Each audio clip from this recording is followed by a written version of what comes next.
వి gold trusted gold buyers మీరు తాకట్టు పెట్టిన బంగారాన్ని విడిపించి ఈ రోజు ఉన్న మార్కెట్ ధరకు కొనబడును.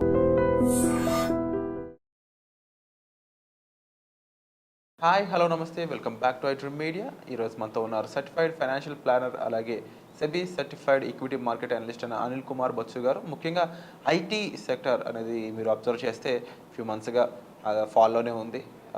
మేజర్ రీజన్స్ అండ్ ఈ ఫాల్ ఇంకా ఎంతకాలం కొనసాగుతుంది, గ్లోబల్ ఫ్యాక్టర్స్ ఏమున్నాయి, ఇవన్నీ కూడా ఒకసారి తెలుసుకుందాము అండ్ లేటెస్ట్ అప్డేట్స్ చేసుకుందాం. నమస్కారం సార్. నమస్తే అండి. సార్, యాజ్ ఇంటర్లో చెప్పిన విధంగా ఓవరాల్ ఐటీ ఫ్యాక్టర్స్ గురించి కాస్త మనం మాట్లాడదాము. So especially Nifty IT index చూసుకుంటే ఇప్పుడు one of the lowest last few months నుంచి లోయెస్ట్ పాయింట్కి రీచ్ అయింది. దిస్ ఈజ్ ఒక లాస్ట్ 3 to 5 years తర్వాత ఇంత లోకి రావడము. సో ఇలాంటప్పుడు ఏంటంటే ఐటీ సెక్టర్ ఎలా పర్ఫామ్ చేయబోతోంది, మనమున్న ఆల్రెడీ చాలామంది ఇన్వెస్ట్ చేస్తున్నారు. సో లాస్ట్ 3-4 yearsలో మంచి రిటర్న్స్ ఇచ్చిన సెక్టర్ ఏంటంటే ఐటీ సెక్టర్ కూడా. అలాంటప్పుడు చాలామంది ఇన్వెస్ట్ చేస్తున్నారు లాంగ్ టర్మ్కి. అలాంటి వాళ్ళు చాలామంది భయపడుతున్నారు, shall we continue or exit అవ్వాలా సో అనేది చాలామందికి భయాలు ఉన్నాయి ఇప్పుడు ఈ టైంలో. ఇట్లాంటి వన్ ఆఫ్ ద రీజన్స్ ఎందుకు ఫస్ట్ తెలుసుకోవాల్సింది ఏంటంటే మన ఇండియన్ ఐటీ సెక్టర్ వచ్చేసి మేజర్గా డిపెండ్ అయ్యేది 60% ఆఫ్ రెవెన్యూస్ యూఎస్ మార్కెట్ నుంచి వస్తాయి. సో రెస్ట్ ఆఫ్ ద 40% వేరే, whether it is European markets కానీ, ఏషియన్ మార్కెట్స్ కానీ, ఆర్ గల్ఫ్ మార్కెట్స్ కానీ, ఇండియన్ డొమెస్టిక్ మార్కెట్ కానీ వస్తాయన్నమాట. సో అలాంటప్పుడు యూఎస్లో మార్కెట్ సిచ్యువేషన్స్ బాగా ఉంటే యూజువల్లీ మన ఇండియన్ ఐటీ ఇండస్ట్రీ స్టాక్స్ కూడా పర్ఫామ్ బాగా చేస్తాయి అండ్ రెవెన్యూస్ కూడా బాగా ఉంటాయి, క్వార్టర్లీ రిజల్ట్స్ కూడా బాగుంటాయి. సో ఇప్పుడు మనం లాస్ట్ 3-4 months నుంచి చూసుకుంటే అక్కడ యూఎస్లో కొంచెం ఫియర్స్ ఎక్కువయ్యాయి, రిసెషన్ ఫియర్స్ ఒకటి. దానివల్ల ఏంటంటే చాలా కంపెనీస్ ఏంటంటే రిసెషన్ ఫియర్ వల్ల ఐటీ మీద, టెక్నాలజీ మీద కొంచెం స్పెండింగ్ని కొంచెం కంట్రోల్ చేశాయి, ఎక్కువగా చేయట్లేదు. సో అవి కంట్రోల్ చేయడం అనేది డైరెక్ట్గా మన ఇండియన్ ఐటీ ఇండస్ట్రీ మీద ఇంపాక్ట్ అవుతుంది. అది one of the major, most of the clients are from there. Second ఇంకొక మేజర్ థింగ్ మనం చూసుకుంటే ఏంటంటే జరుగుతుంది లాస్ట్ 1 month 2 monthsలో టారిఫ్స్. సో టారిఫ్స్ అనేది యూఎస్ ప్రోడక్ట్స్ మీద వేరే కంట్రీస్ వేస్తున్నాయి అండ్ యూఎస్ వచ్చేసి ట్రంప్ కొన్ని కంట్రీస్ మీద ఫిక్స్ చేసేసారు. సో ఈ టారిఫ్స్ ఫియర్ వల్ల ఏమవుతుందంటే యూఎస్ మార్కెట్ అనేది, ఎకానమీ అనేది అన్సర్టెనిటీస్ ఎక్కువైపోయాయి. అంటే ఏ ప్రోడక్ట్ ప్రైజింగ్ ఎలా అవుతుందో తెలియదు, ఇన్ఫ్లేషన్ పెరుగుతుందా, కన్జంప్షన్ తగ్గుతుందా అనే భయాలు అనేది చాలా ఎక్కువయ్యాయి యూఎస్లో. సో ఇలాంటి టైంలో ఎస్పెషల్లీ మన ఐటీ, ఇప్పుడు ఎగ్జాంపుల్ ఇండియన్ ఐటీ మీద ఏమి టారిఫ్స్ చేస్తారా సర్వీసెస్ ఎక్స్పోర్ట్స్ పైన? బికాజ్ ఏంటంటే వాళ్ళు కంప్లైంట్ చేస్తున్నారు. ఎగ్జాంపుల్ కెనడా మీద 25% అన్నారు, మెక్సికో మీద వేశారు, చైనా మీద వేశారు. సేమ్ వే వాళ్ళు ఏంటి రెసిప్రోకల్ అంటే టారిఫ్స్ కూడా వాళ్ళు కూడా మొదలుపెట్టారు. సో దీనివల్ల ఏంటంటే యూఎస్ ఐటీ కంపెనీస్కి, ఐటీ సెక్టర్లో ఉన్న కంపెనీస్ కూడా వాళ్ళు కూడా వేరే వాళ్ళ సర్వీసెస్ ఎక్స్పోర్ట్ చేస్తారు. So there is a huge uncertainty. ఈ అన్సర్టెనిటీ అనేది మన ఐటీ సెక్టర్ మీద చాలా ఎక్కువగా ఉంది when compare to other sectors. Because వేరే సెక్టర్స్ యూఎస్ మీద డిపెండెన్సీ కొంచెం తక్కువ ఉంది. Okay, then one of the major another thing ఏంటంటే రేట్ కట్స్. మనం ఏమనుకున్నారంటే మిడిల్ ఆఫ్ లాస్ట్ ఇయర్ నుంచి యుఎస్ ఫెడ్ వచ్చేసి రేట్ కట్స్ చేయబోతోంది, ఎందుకంటే అక్కడ ఎంప్లాయ్మెంట్ రేట్ డేటా బాగుండింది అని అనుకున్నాం. బట్ కొంచెం స్లో డౌన్ చేశారు. So but still there is a possibility ఇంకొక 1 or 2 months తర్వాత మిడిల్ ఆఫ్ 2025 నుంచి రేట్ కట్స్ అయ్యే అవకాశాలు ఉన్నాయి. సో అది వన్ ఆఫ్ ద ట్రిగ్గర్ అవ్వచ్చు ఇది మన ఐటీ సెక్టర్ మళ్ళీ కొంచెం పర్ఫామ్ చేయడానికి. ఆల్సో కొన్ని స్టాక్స్ స్టిల్ అంటే మొత్తం అన్నిటినీ ఒకే రకంగా లేవు. కొన్ని stocks still doing good.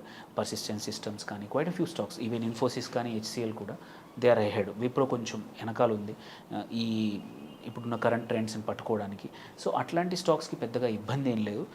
So కొన్ని స్టాక్స్ ఏవైతే కరెంట్ ఏ ట్రెండ్ని పట్టుకోలేనివో అట్లాంటి వాటికి ఇబ్బందే. ఇంకొక మేజర్ రీజన్ ఇది పడిపోవడానికి కారణం ఏంటంటే మన ఎన్విడియా పర్ఫార్మెన్స్, ఎస్పెషల్లీ కన్సిడరింగ్ ఏంటంటే చైనీస్ ఏఐ వచ్చింది, డీప్సీక్. వేరే ఏఐ మోడల్స్ యూస్ చేసే పవర్ కన్నా, సిపియు పవర్ కన్నా, ఈ జీపీయూ పవర్ కన్నా డీప్సీక్ చాలా తక్కువ దాంతోనే చేసేసింది అనమాట. అంటే ఇన్ని రోజులు ఈ యూఎస్ టెక్ స్టాక్స్ ఏవైతే ఉన్నాయో చాలా హై వాల్యుయేషన్స్లో ట్రేడ్ అవుతూ ఉండే. సో వన్స్ అది అయినాక ఆ స్టాక్స్ అన్నీ కరెక్ట్ అయ్యాయి. సో సేమ్ దాని ఎఫెక్ట్ వచ్చేసి ఈవెన్ ఇండియన్ టెక్ స్టాక్స్ మీద కూడా పడ్డాయి. అదొక రీజన్. సో ఈ అన్ని మల్టిపుల్ రీజన్స్ చాలా ఉన్నాయి. ఏమున్నా సో ఇప్పుడు ఆ రీజన్స్ పక్కన పెడితే ఎప్పుడు రికవర్ అవ్వచ్చు అనేది మేజర్ ఇష్యూ. సో మనం చూసుకుంటే ఫస్ట్ థింగ్ గుడ్ థింగ్ ఏంటంటే డొమెస్టిక్ సిచ్యువేషన్ బాగుంది. ఇండియన్ మార్కెట్కి ఎటువంటి వరీ లేదు.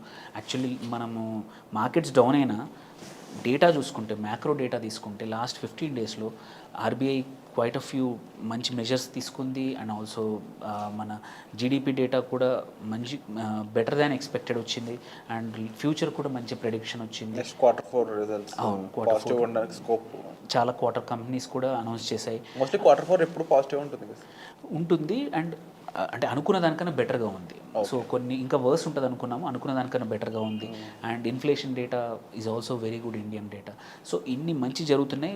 ఏంటంటే భయాల వల్ల మార్కెట్స్ పడిపోతున్నాయి కాబట్టి తప్ప ఎటువంటి మేజర్ రీజన్స్ ఎకనామిక్ రీజన్స్ ఏమీ లేవు. తిరిగి వచ్చే ఛాన్స్ ఉందంట. ఎస్, అది నెక్స్ట్. సో అది ఒక మేజర్, అది వచ్చినా కూడా మన IT stocks are always attractive. Reason ఎప్పుడో అనేది త్వరలో జరగచ్చు. ఎందుకంటే ఫస్ట్ థింగ్ మంచి థింగ్ జరిగింది ఏంటంటే లాస్ట్ 2 వీక్స్లో యుఎస్ స్టాక్ మార్కెట్ కూడా కరెక్షన్ మోడ్లోకి వెళ్ళిపోయింది. మీరు చూసుకుంటే వన్ ఆఫ్ ద అంటే వర్స్ట్ వీక్స్ అనుకోని చెప్పొచ్చు ఈ మంత్ యుఎస్ స్టాక్స్ మార్కెట్కి. సో అది ఒక ట్రిగ్గర్ ఆల్రెడీ స్టార్ట్ అయింది. అండ్ హోప్ఫుల్లీ ఒకసారి రేట్ కట్స్ కూడా మొదలయ్యాయంటే కంపల్సరీ ఎఫ్ఐఎస్ రిటర్న్ వచ్చే అవకాశాలు ఉన్నాయి. అండ్ వచ్చినప్పుడు ఏంటంటే ఇన్ని రోజులు ఏమైంది, చైనా మార్కెట్ అన్అట్రాక్టివ్ ఉండింది కాబట్టి మన డబ్బులు మన దగ్గరకు వచ్చాయి. ఇప్పుడు మన ఆగస్ట్ సెప్టెంబర్ లాస్ట్ ఇయర్ నుంచి చైనీస్ మార్కెట్ కూడా పికప్ అయింది. ఎందుకంటే వాళ్ళు కూడా చాలా సంస్కరణలు చేశారు చైనీస్ గవర్నమెంట్. సో అందుకే ఎఫ్ఐఎస్ మనీ అక్కడికి వెళ్ళింది.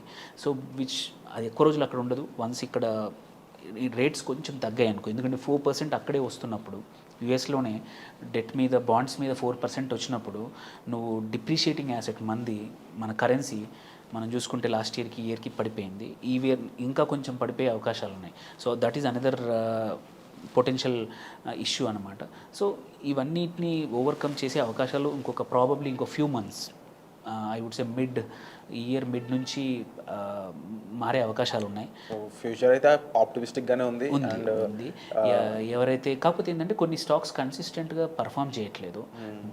అండ్ ఆల్సో రిజల్ట్స్ కానీ అండ్ ఆల్సో ప్రొజెక్షన్స్ కూడా సరిగ్గా లేవు. సమ్టైమ్స్ ఇట్ ఈస్ బెటర్ లాసెస్ని కట్ చేసుకొని ఎగ్జిట్ అవ్వడం బెటర్. ఏవైతే మంచి పొటెన్షియల్ ఉన్న వాటికి అవి చీపర్గా ఉన్నాయి, it's good time to enter. ఇంత మంచి డిస్కౌంట్ ఆప్షన్ మళ్ళీ వస్తుందా లేదా తెలియదు మార్కెట్లో. ఎస్పెషల్ ఐటీ సెక్టర్లో కూడా క్వైట్ అ ఫ్యూ స్టాక్స్ తక్కువ మల్టిపుల్స్లో ఇప్పుడు ట్రేడ్ అవుతున్నాయి. మళ్ళీ ఇట్లాంటి ప్రైస్ రేంజ్ రావడానికి కొన్ని సంవత్సరాలు పట్టచ్చు. సో డబ్బులు ఉంటే మాత్రం స్లోగా ఒకే రోజు అన్నీ కాకుండా స్టాగర్డ్గా next few weeks quite a few stocks ఉన్నాయి, వాటిలో పెట్టుకోవచ్చు. And over a long period of time మాత్రం మనకి ఎటువంటి భయం లేవు.